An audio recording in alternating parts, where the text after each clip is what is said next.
पहला क्वेश्चन है, सांची स्तूप प्रारंभिक रूप से मूल रूप से खालिस्तान निर्मित एक छोटा संरचना है। ठीक है।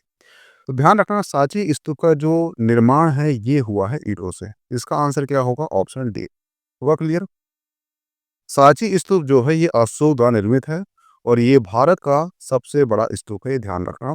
ये क्वेश्चन आता है कि सांची स्तूप जो है यह भारत का सबसे बड़ा स्तूप कौन सा है, तो वो है सांची स्तूप है। हुआ क्लियर? इसका दो नाम है, एक है काकड़ायन स्तूप और एक है बौद्ध श्री पर्वत।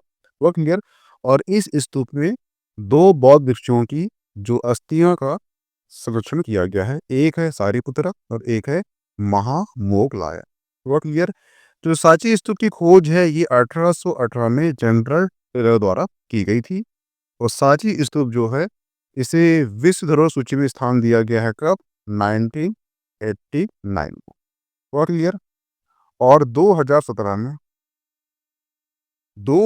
में 200 के नोट में सांची स्तूप का छायाचित्र अंकन किया गया था, ये ध्यान रखना। हुआ क्लियर? नेक्स्ट क्वेश्चन है, ब्रिटिश सरकार ने तात्या टोपे को कहाँ मारा था? जो तात्या टोपे हैं इनका जन्म जो है ये हुआ था महाराष्ट्र में। हुआ क्लियर? और ये ध्यान रखना कि झांसी की रानी के साथ ग्वालियर पर अधिकार करने में इनकी एक महत्वपूर्ण भूमिका थी। किनकी? तात्या टोपे की। हुआ क्लियर? लेकिन क्या हुआ कि एक था कौन? जमींदार। कहाँ का? नरवर का। नरवर का जो जमींदार था उसका नाम था मानसी। मानसी की सहायता से ही तात्या टोपे को अंग्रेज पकड़ लेते हैं। कब पकड़ते हैं? ये पकड़ते हैं 7 अप्रैल 1859 को। हुआ क्लियर? और 18 अप्रैल 1859 को इन्हें कहा? शिवपुरी में। शिवपुरी कहाँ पर है? मध्य प्रदेश में। ठीक है। मध्य प्रदेश में इन्हें फांसी दी जाती। यहाँ पे क्वेश्चन किया है, ब्रिटिश सरकार ने तात्या टोपे को कहाँ मारा था? तो ब्रिटिश सरकार ने या ब्रिटिश एम्पायर ने जो तात्या टोपे को फांसी दी थी 18 अप्रैल 1859 को, कहाँ पर? शिवपुरी में दी थी। इसका आंसर क्या होगा? Option B, Shivpuri. हुआ क्लियर?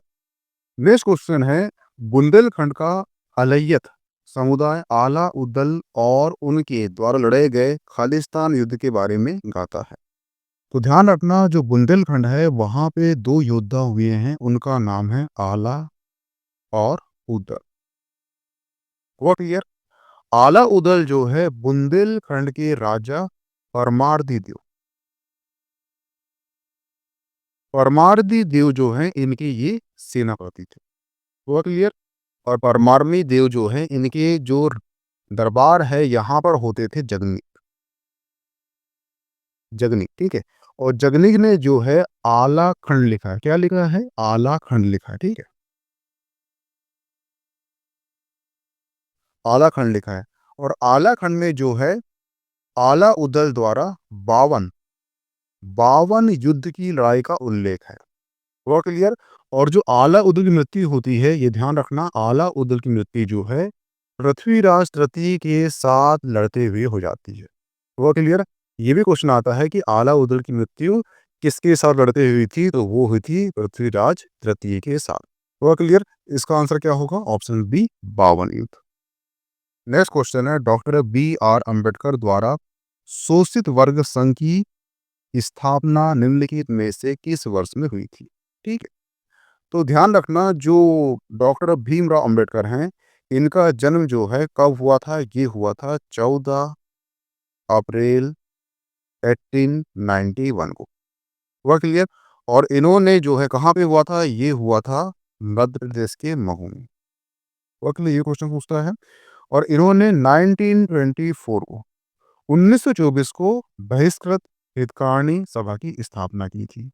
अब आता है 1930। 1930 को इन्होंने शोषित वर्ग संघ की स्थापना की थी। हुआ क्लियर? और 1932 में ही इनके साथ महात्मा गांधी इनके बीच में एक पूना पेड़ समझौता होता है, ये भी क्वेश्चन करता है। और 1936 में स्वतंत्र श्रमिक पार्टी की स्थापना की थी। और 1942 में जो स्वतंत्र लेबर पार्टी थी, इसको वो कन्वर्ट कर देते हैं किसमें? अनुसूचित जनजाति संघ में। हुआ क्लियर? इसका आंसर क्या होगा? इसका आंसर होगा 1930। ठीक। नेक्स्ट क्वेश्चन है, रानी दुर्गावती भूतपूर्व मध्य प्रदेश की निम्नलिखित में से किस रियासत पर शासन किया था? रानी दुर्गावती का जन्म हुआ था कालिंगर के राजा कीरत सिंह चंदेल के यहाँ। ठीक है, यानी कीरत सिंह चंदेल की पुत्री थी, यानी कि ये चंदेल वंशी राजकुमारी थी। कौन? रानी दुर्गावती, चंदेल वंशी। हुआ क्लियर? ठीक है। और इनका विवाह जो है, इनका विवाह हुआ था 1542 के आसपास दलपत दलपत शाह के साथ हुआ था, और ये एक गोंड शासक थे। लेकिन इनकी मृत्यु के बाद जो है, रानी दुर्गावती ने 16 साल शासन किया है। उसके बाद क्या होता है कि डेट आती है 24 जून 1564। 24 जून 1564 को मुगलों से लड़ते हुए ये शहीद हो जाती है। और ये ध्यान रखना कि रानी दुर्गावती की वर्तमान में 500वीं जयंती मनाई गई है। ठीक है, तो इसका आंसर क्या होगा? इसका आंसर होगा ऑप्शन ए, गोंडवाना। ठीक है, यानी कि इनका विवाह जो है गोंड शासक दलपत शाह के साथ हुआ था। और जो गोंड शासक था, ये जो महाकौशल है, यहाँ पे ये शासन कर रहा था, इसे कहते थे गोंडवाना लैंड। ठीक है, इसलिए इसका आंसर क्या होगा? Option A, Gondwana. हुआ क्लियर? नेक्स्ट क्वेश्चन है, रानी दुर्गावती खालिस्तान राजकुमारी थी। तो मैं आपको यहाँ बता चुका हूँ कि जो रानी दुर्गावती है, ये कालिंदर के राजा कीरत सिंह चंदेल की ये पुत्री थी। यानी इसका आंसर क्या होगा? इसका आंसर होगा चंदेल वंशी राजकुमारी थी। तो इसका आंसर क्या होगा? ऑप्शन सी। नेक्स्ट क्वेश्चन है, भोपाल के दोस्त मोहम्मद खान ने किस वर्ष में अंतिम सांस ली थी? ठीक है, तो पहले समझ जाइए कि दोस्त मोहम्मद खान कौन थे। तो दोस्त मोहम्मद खान जो है, ये थे अफगानी। हुआ क्लियर? और ये जो है औरंगजेब औरंगजेब की क्या थे? सेनापति थे। लेकिन औरंगजेब का एक विद्रोही था, वो था तरजी बेग। तरजी बेग तरजी बेग को ये जो है कौन? दोस्त मोहम्मद खान हरा देता है। और इसी कारण जो है, औरंगजेब जो है दोस्त मोहम्मद खान को भोपाल के समीप एक क्षेत्र प्रदान करता है। लेकिन क्या होता है कि एक रानी होती है, रानी का नाम होता है कमलापति। कमलापति जो है दोस्त मोहम्मद खान से मांगती है सहायता, और सहायता मांगने के एवज में जो कमलापति है, उसे देती है एक छोटा सा गांव। उस गांव का नाम होता है भोपाल गांव होता है। ठीक है, और इसी कारण जो है दोस्त मोहम्मद खान जो है 1723 को भोपाल के मुस्लिम 1723 को भोपाल में मुस्लिम शासन की स्थापना करता है। हुआ क्लियर? ठीक है, यहाँ पे क्वेश्चन किया है कि उसने अंतिम सांस कब ली। यहाँ पे इसका आंसर होगा ऑप्शन ए, 1728। 1728 को दोस्त मोहम्मद खान की मृत्यु हो जाती है। ये थी दोस्त मोहम्मद खान की स्टोरी। हुआ क्लियर? और ये याद रखना कि जो आधुनिक भोपाल का जनक किसे कहते हैं, क्वेश्चन आता है, तो आधुनिक भोपाल का जनक जो है वो दोस्त मोहम्मद खान को ही कहते हैं। ये यार, नेक्स्ट क्वेश्चन है, किस वर्ष डॉक्टर विष्णुधर वाकड़कर ने भीम बेटिका की खोज की थी? तो ध्यान रखना, जो भीम बेटिका है, ये मध्य प्रदेश का जिला है रायसेन। रायसेन जिले में अवस्थित है। ठीक है, और ये जो है पूरा पाषाण काल यहाँ पर हमें क्या मिले हैं? शैल चित्र मिले हैं। और ये शैल चित्र जो है मानव निर्मित है। ठीक है, और इसकी खोज जो है 1957 में 1957 में किसने की थी? विष्णुधर वाकड़कर ने की थी। ठीक है, और जो भीम बेटिका है, इसे 2003 में यूनेस्को विश्व धरोहर सूची में शामिल कर लिया गया। हुआ क्लियर? यहाँ से इतने क्वेश्चन करता है, इसका आंसर क्या होगा? Option A, 1957। हुआ क्लियर? नेक्स्ट क्वेश्चन है, निम्नलिखित में से किस सम्राट द्वारा सांची स्तूप बनाया गया था? तो ध्यान रखना, जो सांची स्तूप है, ये अशोक द्वारा बनाया गया था। और ये भारत का सबसे बड़ा स्तूप है। और क्लियर? ये जो इससे आप कर लेना इसे आप, कि भारत का सबसे बड़ा स्तूप कौन सा है, तो वो सांची स्तूप है। आप कमेंट बॉक्स में कमेंट करना कि भारत का सबसे प्राचीन स्तूप कौन-सा है? हुआ क्लियर? ये एक इस राज्य में ये भी कमेंट करना। ये क्वेश्चन जो है हर स्टेट पीएससी में पूछ चुका है। हुआ क्लियर? इसका आंसर क्या होगा? Option A Ashok. Next question है बांधवगढ़ किले के शिलालेख किस भाषा में लिखे हैं? तो ध्यान रखना बांधवगढ़ जो है ये मध्य प्रदेश का जिला है, उसका नाम है उमरिया। उमरिया जिले में एक किला है बांधवगढ़ किला, ठीक है?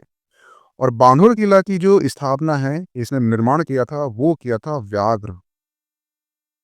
व्याघ्रदेव। व्याघ्रदेव ने इसकी स्थापना किया था, ठीक है? और ये यहाँ पे जो शिलालेख में प्राप्त हुए हैं, ये शिलालेख में मिले हैं, वो मिले हैं संस्कृत के। हुआ क्लियर? तो इसका आंसर क्या होगा? Option C. यहाँ के जो शिलालेख है, उसकी भाषा कैसी है? वो है संस्कृत भाषा है। हुआ क्लियर?